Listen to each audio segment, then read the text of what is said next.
Go. The first time I ever took the bus was a few months ago. I was really, really confident. I went up to the bus stop, I got on the right bus, I took out my book, I ignored the world, and then I realized I was at the last stop and that I'd gone in the wrong direction. I was supposed to be going towards Palo Alto, and I got all the way to Eastridge. I am very happy to say that I've never made that mistake again. In fact, I've never made a single other mistake with public transportation out of pure fear. Because that afternoon, I had 5% battery on my phone, and I had to call my dad in a hurry, completely panicked, and he had to come get me, which went against the whole point of, taking public transportation so he wouldn't have to leave work and come get me from school. But hey, that was on me. And I'm here to talk to you guys about that, public transportation in the Silicon Valley. And I'm choosing to focus on the Silicon Valley because public transportation really does vary from city to city. And because we are all currently in downtown San Jose, I'm gonna say we all have to get around the valley somehow, whether it's from using public transportation, your personal car, or like me, a mixture of both. There are pros and cons to using public transportation.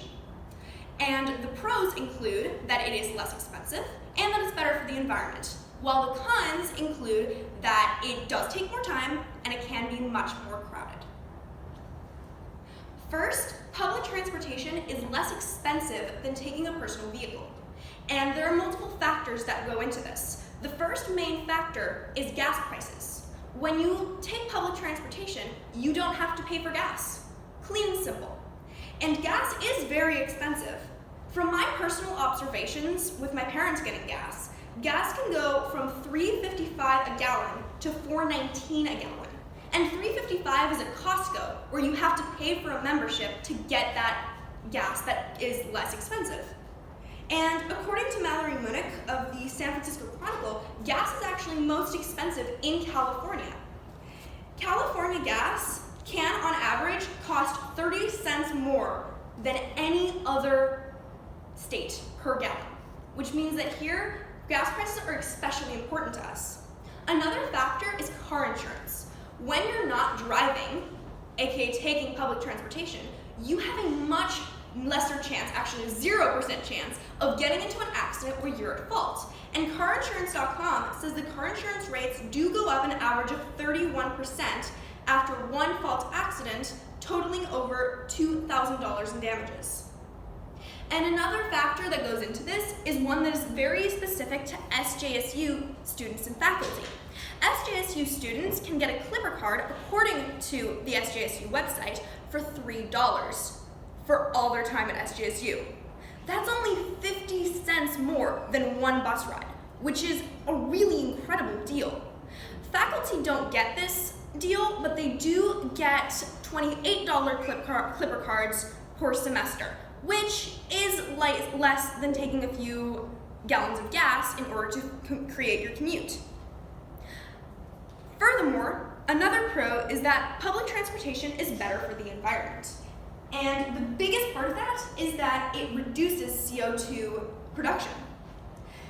A study conducted by the Federal Transit Administration found that if one driver per household switched to public transportation for a 10-mile commute, they could save up to 4,627 pounds of CO2 per household. And that's a ton of CO2 that isn't going into our air. Additionally, buses and trains actually produce less CO2 by themselves. That same study by the Federal Transit Administration found that buses produce 33% less CO2 than individual cars, and trains produce 62% less CO2. However, there are some cons to public transportation. The biggest one being that it does take longer. And one of the main reasons for this is that, you have to stop for stops. For example, if I were to take a car to drive to San Jose State from my house, it takes 20 minutes.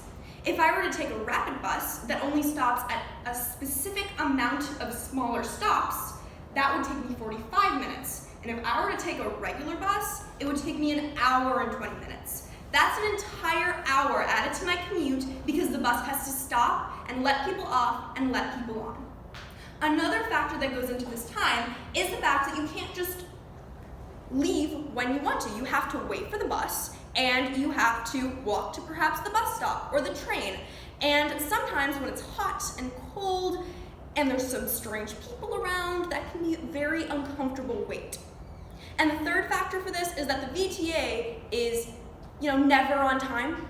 Pretty famously so. You can never trust the actual schedule that's online. You have to look up Google Maps or the VTA app because they're always 20 minutes late. I think in my entire time of using the bus at SJSU, my bus has never been on time.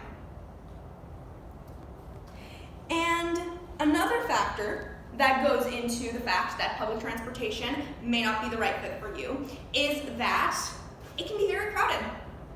And this can actually totally depend on the time that you're taking the bus. For example, I usually take the bus on Wednesdays at 3. And on Wednesdays at 3, there's enough space that everyone's sitting down and there's a space next to them to put your stuff. However, at 3:30 one day as I went on the bus, I noticed that people were standing up and I got one of the last seats. So that can be a very uncomfortable 45-minute commute where you're literally standing amongst a bunch of people. In conclusion, there are pros and cons to public transportation. The pros include the fact that public transportation can be less expensive and that it's better for the environment. The cons include the fact that public transportation does take longer and it can be much more crowded and uncomfortable. Because we all have to get around this fine Silicon Valley, I urge you to look up and see if public transportation is the right fit for you.